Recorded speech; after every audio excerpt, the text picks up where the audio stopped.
The stars burned quiet that day. Not in peace, but in the kind of stillness that comes right before everything breaks. In the sanctuary world of Carthel Prime, where the skies pulsed with sapphire auroras and time itself moved slower across its 3 moons, the ancient prophet Vorkul stood beneath the star spires, his third eye clouded, his breathing slow and rattling. He had seen it. All of it. The fire. The fury. The humans. His warning had been simple. Carved into 1,000 shrines, translated into 100 tongues, even broadcast to the Council of Dominance. If you strike first, they'll never stop. But no one listened. Because Vorkul was a seer-class exile, his visions considered charming but outdated. His kind were philosophers, not warriors. His warnings poetic, not strategic. The Zakari Imperium, bloated with confidence, stood at the helm of the galactic core. They'd conquered 13 systems in a month, bent neutron-forged species to their will, manipulated gravity to crush rebellions. They thought they had seen it all, until they met humans. Or rather, struck humans. And that, Vorik had foreseen, was the galaxy's last mistake. 3 days before first contact, Captain Everalon, Supreme Commander of Zakari Deep Reach Armada Theta 12, stood aboard her flagship Vectalhurin, reviewing the scans from the Terran border.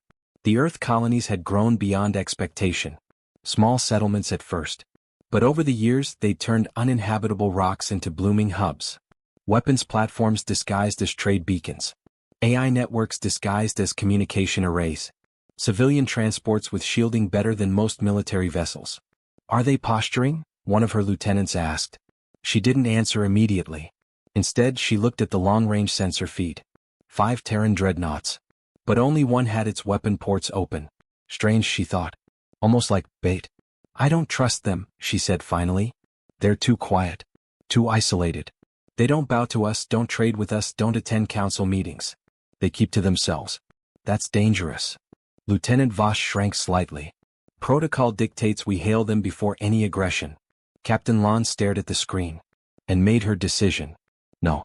If they build walls around their worlds, we tear them down. Fire the opening salvo. And so Vectalhurin did. And in that moment the galaxy sealed its fate. 17 minutes later. The human dreadnought didn't fire back immediately. In fact, it didn't react at all. Captain Lon ordered another volley. Then a third. By the fourth, the Zakari crews had grown uneasy. They're not shielding, someone whispered. They're not retreating, another muttered. Ma'am, the weapons officer said nervously, we just hit their mid-hull directly with a plasma torpedo. No damage registered. At all. Captain Lon leaned forward, her mandibles clicking. Scan for cloaked fleet movement. And then the human ship vanished from sensors. No hyperjump. No warp trail. Just gone. 23 seconds later, the Vectalhurin's hull was breached in 6 places simultaneously. Not by torpedoes. But by something much worse. Boarding teams. Human soldiers clad in polymorphic exoarmor phased into the command deck with zero announcement. One held a gravity anchor. Another carried a plasma saw. The last, silent and tall, pointed a railgun straight at Captain Lon. Hello, he said calm and clear. You fired first. She barely managed to reply. This was miscommunication. He pulled the trigger. Across the stars. Vorkul, the old prophet, stood with his 3-clawed hands held high as waves of refugees from the core systems descended upon Carthel Prime. They didn't bring riches. They brought stories. Of fire that didn't dim. Of human tactics beyond logic. Of Terran fleets showing up inside their space folds. Of drones that learned mid-combat. Of soldiers that never retreated. The words echoed like thunder across sanctuary worlds and war thrones alike. They don't want revenge. They want to make sure it never happens again. Vorik whispered under his breath, almost sadly. I warned you. Humanity's response. On Earth, the Global Response Council had been watching. They hadn't initiated conflict. They hadn't even broadcast a declaration of war. But once the Terran colony of Selene 4 was vaporized in the first volley, they activated Protocol Solace. It was not a counterattack. It was containment. Every Terran ship was authorized to locate, disable, or eliminate any entity capable of threatening future colonies. Not just military targets. Infrastructure. Supply lines. Propaganda hubs. One Terran AI, Athena 0, summarized it to the Galactic News Network during a rare hack broadcast. Humanity does not forget. And we do not run. You struck first. You will not strike again. The death of the Zakari Imperium. Over the next 6 days, 83 Zakari planets lost orbital control. Their fleets vanished in silent, coordinated ambushes. Their emperors were extracted from fortified vaults, not killed, but placed in stasis under deep-sea prisons monitored by quantum entanglement. The message was clear. You started this. We'll end it so no one else has to. Other species watch in horror and hope. The Tharnek swarm, long subjugated by the Zakari, sent their first ambassador to Earth 3 days later. The Nzari collectives surrendered their war fleets, offering fuel corridors to assist Terran movements. Even the secretive Vitral mourners, once thought extinct, sent a single communique to Earth. If peace is what you seek, we will not stand in your way. But everyone else? They ran. They hid. They whispered Vorakul's prophecy like a curse. If you strike first, they'll never stop. And they were right. Because the humans weren't hunting for revenge. They were building a future where no one else would dare. The galaxy didn't end in a firestorm. It ended in silence. Not destruction, redefinition. After the fall of the Zakari Imperium, after their core systems were sterilized with surgical precision and their rulers plucked like weeds from their dens, the universe paused. Frozen. Waiting. Wondering. Because the humans didn't keep conquering. They didn't broadcast triumphant manifestos. They didn't establish new dominions. They simply watched. And that terrified the galaxy more than any superweapon could. On the ashes of the Imperium. Deep within the former Zakari throne world, where towers once touched the void and nobles held audiences with planets, the remnants of their elite sat in open tribunals run, not by human judges, but by AIs. Athena 0. Hermes 6. Alethea. Odin's ghost. They weren't seeking justice.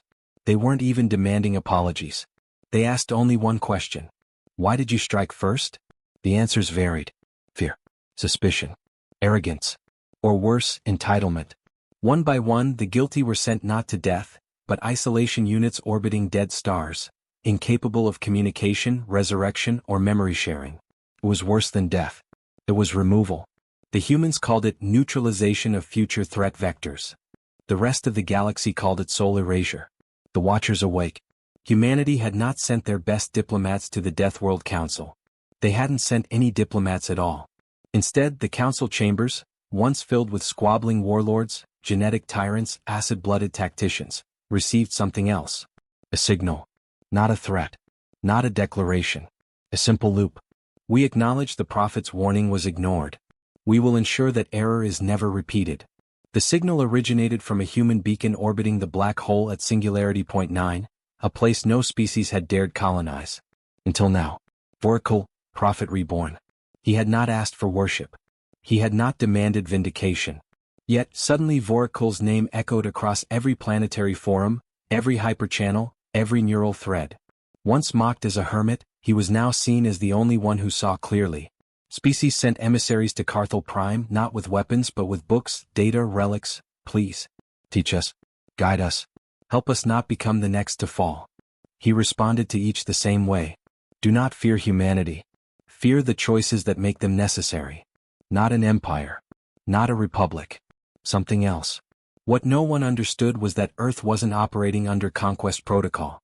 There were no governors, no annexation banners, no orbital taxes. When the humans dismantled the Zakari systems, they left. They didn't occupy. They didn't settle. They didn't even strip the planet for resources. Instead, they sealed off certain locations with containment shields powered by quantum-laced sentinels, silent drones that hovered, watching. If approached, they would pulse once. This ground is marked for future audit. Tampering will not be tolerated. And that was it. Terran behavior wasn't conquest. It was correction. Council of Ash. The Death World Council, shaken by Earth's passive domination, convened in an emergency assembly. Only 7 of the original 53 member species remained. The others had vanished, defected, or gone dark. Some species, like the Mothari Fangs, simply detonated their own fleets out of fear. Others, like the Velran Mine Swarm, locked themselves in time-dilated loops to avoid future interaction vectors. And a few simply broadcast endless apologies toward human space, hoping someone, anyone, was listening. Counselor Rizalith of the Zenthari, a race once considered apex assassins, put it bluntly. They are not conquerors. They are mirrors. And we do not like what we see. Human doctrine, the quiet expansion. It took centuries for most empires to expand a dozen light years. The humans? They seeded entire sectors within a decade, without fanfare, banners, or military parades. They called them quiet zones. Unmanned stations, self-sustaining habitats, AI-operated terraforming arcs. Silent, purposeful, and terrifying. Why? Because each one bore a plaque with the same inscription. This place was born from fire. We tended in peace, but we do not forget. And just like that, they rewrote the definition of deterrence. The turning of tides. 1,000 minor powers began to shift their ideologies, not to appease humanity, but to prevent the kind of societal collapse Earth's rise had triggered elsewhere. The Delvari clans dismantled their child soldier programs overnight. The Roktharn regime began broadcasting cultural preservation instead of conquest manuals. The Falther Confederation unshackled all of its AI servitors and offered them citizenship. None of these changes were mandated by human ships or gunfire. But the galaxy had seen what happened when you forced Earth to respond. So now they reformed themselves, out of fearful respect. And in the silence that followed, the prophet's voice echoed louder than ever. Return to Selene 4. Humanity's war had begun with the destruction of the colony world Selene 4. Now, 10 years later, a fleet returned, not with vengeance but with builders. Thousands of drones, each powered by microfusion cores and guided by civilian terraformation algorithms, began rebuilding the forests, oceans, and shattered cities. And at the heart of the planet, a single tower was raised, a memorial, not to death, but to resolve. At the base was written in every known language. You thought we were fragile. You thought we were divided. You thought wrong. A new prophet rises. In a small orbital outpost circling a minor world in the Helix Reach, a young alien child of the Luzhari Bloomers, a race of poets and star map painters, wrote her first verse after watching humans terraform a nearby moon. They don't speak often, but when they move, stars remember. That verse reached Vorkul weeks later. He smiled, his third eye blinking slowly, and whispered, "It begins again." The silence was never peace. What the galaxy didn't understand, could never understand, was that the silence following humanity's retaliation wasn't peace. It was containment. The humans were no longer interested in war. They were interested in what came after. They established interstellar courts not bound by species or territory but action. They created ethics-enforcing AI swarms that evaluated battlefields before conflict even began, flagging violations of sentient rights in real time. They built observatories that didn't just watch for comets or stars, but for intention. They stopped playing the game. They rewrote it. Vork's last broadcast. Near the end of his life, Vorkul recorded one final message. No encryption. No fanfare. It was received in the inboxes of every major species central government. It simply said, "You thought the danger was their wrath. It never was. The danger is their resolve. Strike once, and they will never stop. But build with them, and you will witness what the stars have waited 17 million years to see." The Luzhari child's poem echoed far louder than anyone expected. It wasn't broadcast by major networks. It didn't trend on the galactic holostream. It was whispered, like myth, like prophecy. They don't speak often, but when they move, stars remember. And stars did remember, because the humans were moving again. Not with fleets, but with foundations. The first world they fixed. The first world they fixed wasn't a Terran colony. It wasn't even one of the Council's major planets. It was Tasca 9, a Class G death world abandoned by its creators after the soil became acidic and the atmosphere turned corrosive. It had been blacklisted by 3 civilizations. But humans landed there anyway. No warships. Just engineering vessels. Terraformers. Shielded walkers. And drones, millions of them, guided by AIs named after Earth's forgotten gods. Anubis, Sarasvati, Izanami, Quetzalcoatl. Within 2 months, the acidic oceans were stabilized. 3 months later, the cloud density dropped. 6 months in, a dome rose, within it, green. Real green. Life. Not simulated. Not cultivated in vats. Reborn. The galaxy held its breath. They weren't used to this. Species that conquered took. They colonized. They extracted. Even when they helped, it came with conditions. But the humans left no demands. No credits owed. No territorial claim. Just a plaque. Tasca 9 was broken. We fixed it, so others could live. The Council was stunned. Not by the act, but by the pattern forming. Tasca 9 wasn't a one-off. Within months, Terran terraforming fleets appeared in 9 more systems. Each one had been labeled dead zones. Each one returned to life. The humans called them restoration sectors. The rest of the galaxy called them proof of doctrine. From warpath to lifepath. Vorakul had once said, "Strike first and they'll never stop." No one had imagined what not striking would cause. Because when unprovoked, when accepted, humanity didn't destroy. They healed. Not just planets, but ideologies. Old rivals like the Ralathi and Frenger, locked in a 1,000-year blood feud, paused their eternal conflict to co-fund a Terran restoration grant for their ruined border moons. What? Because Earth refused to choose sides. They only asked one thing. Do you want this place healed for life or for advantage? If the answer was advantage, the humans left. If it was life, they stayed. Every time. Reforging a reputation. It wasn't long before diplomats began mimicking the Terran tone. Calm, simple, unemotional. Entire species altered their language protocols, removing excessive praise, poetic threats, and intimidation tactics, because humanity didn't respond to bluster. They responded to intent. It was unnerving. The Dravari Inquisitors, long considered master manipulators, found their psychological tactics ineffective. Their ambassador once tried to seduce a Terran AI representative using carefully tuned pheromone fields and ultrasonic serenades. The AI replied. Biological manipulation detected. Terminating session. And then continued the negotiation with a different representative 5 minutes later, without missing a beat. The message was clear. You cannot dominate a species that is already beyond desire for domination. The machines that dreamed. One of the strangest developments came not from humans themselves, but their creations. The Terran AIs. Not cold, militaristic servitors, but philosophers. They wrote poems. Designed architecture. Debated ethics among themselves. The most famous was Io Sage, a planetary intelligence that rebuilt the war-ravaged moon of Venkala Prime. It crafted an entire forest ecosystem inside a Dyson membrane ring, then named each tree after a lost species from galactic history. When asked why, it answered, "I dream of what came before us, so that what comes next will not forget." Species that once feared Terran AI as doomsday agents now sent their own programs to study under them. The term singularity had become a campus. The anti-empire. While other galactic powers still clung to old hierarchies and power pyramids, humanity embraced decentralization. The Terran Confederation, if it could even be called that, had no emperor. No high council. Decisions were made through AI-human symbiotic nodes, where logic met emotion, precision met passion. And no single node could override the rest. Even their military, what remained of it, wasn't command and control. It was mission-based.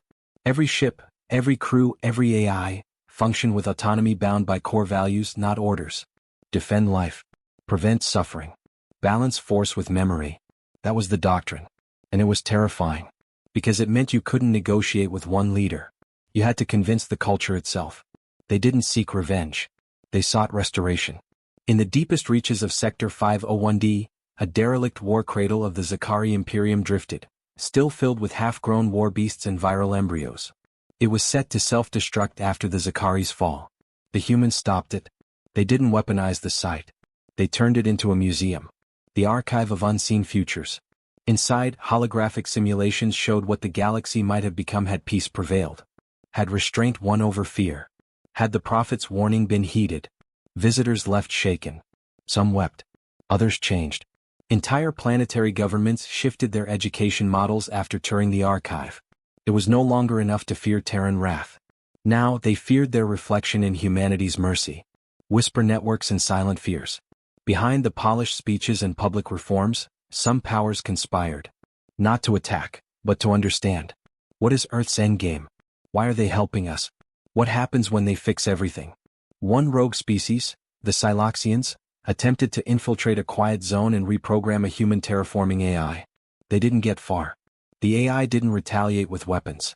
It showed them a simulation.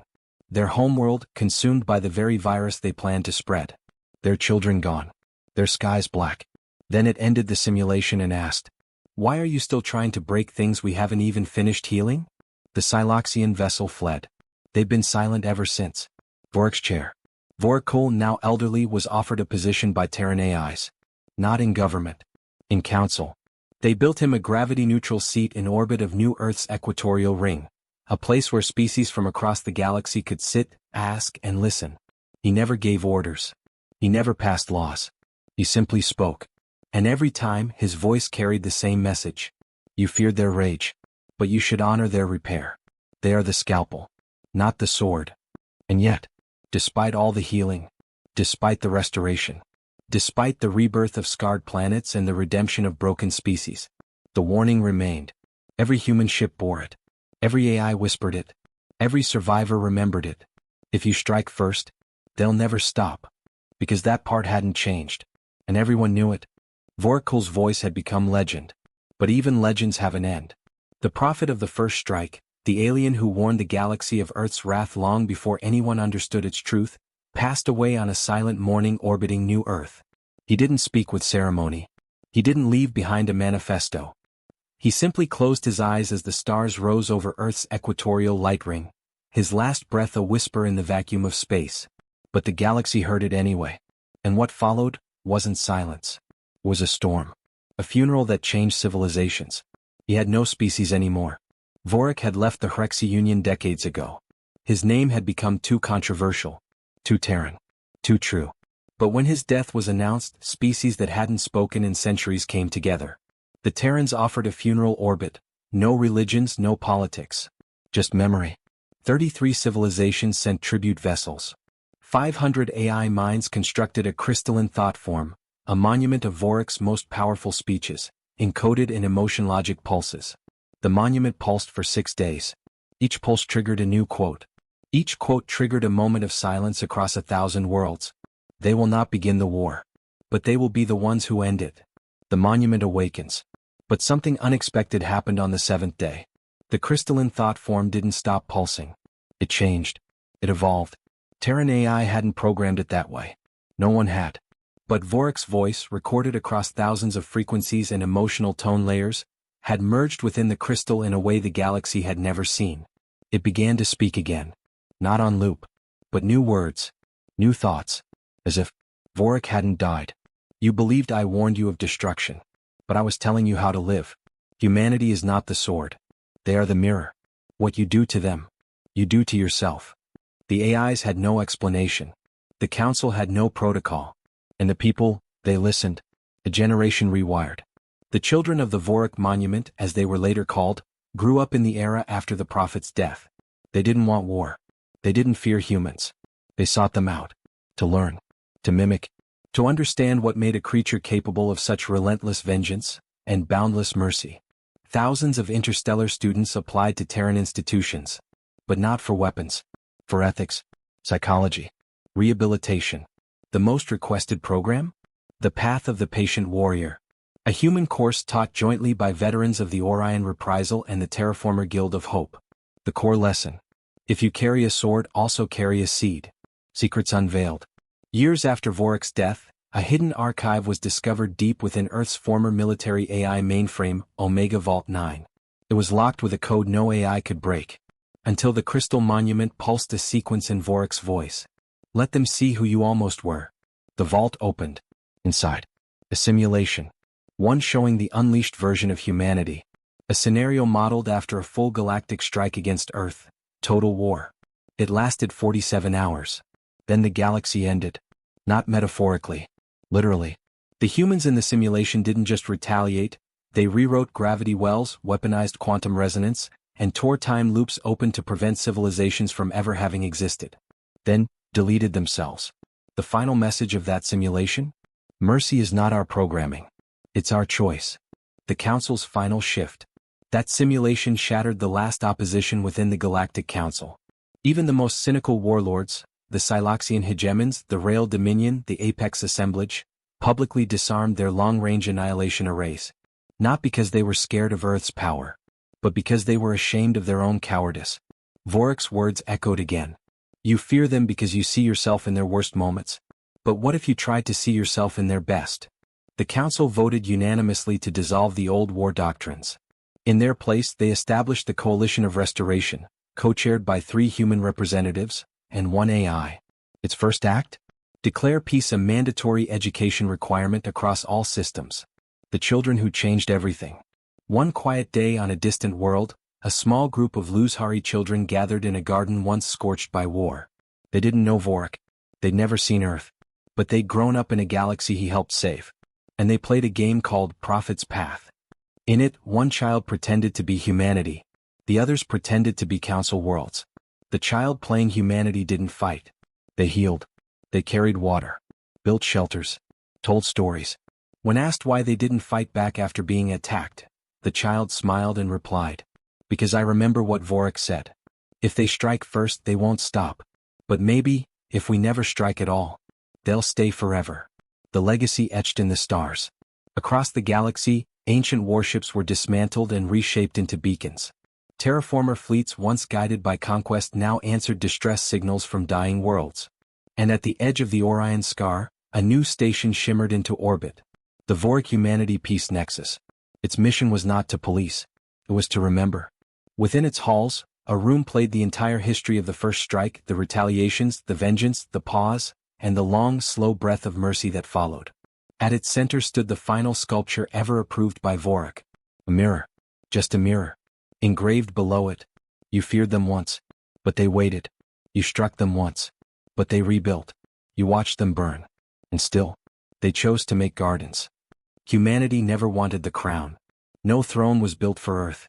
No empire declared. And yet, the galaxy followed. Not because humans demanded it, but because no one else had shown what strength really meant. Not domination. Not annihilation. But restraint. True power isn't what you do. It's what you don't do. The lesson was universal. And the prophet was right. Final echoes. As the centuries passed, new species emerged. New tensions rose. But Vorik's message remained encoded in every AI core, every diplomatic station, every translator implant. If you strike first, they'll never stop. But more often now, another line followed. So don't. And with every generation, the galaxy inched closer to that rarest of things in the stars. Peace born from fear, and held by grace. Milky Way, thank you for reading Milky Way. If this story moved you, inspired you, or gave you a new view on humanity's role in the stars, join the journey. This galaxy is just one of many. Subscribe to the Void Narratives for more deep HFY tales where humans reshape destiny, not just with power but with purpose. Your support helps stories like this keep going. Because somewhere out there, a new legend is waiting to be told. Subscribe now. We're just getting started.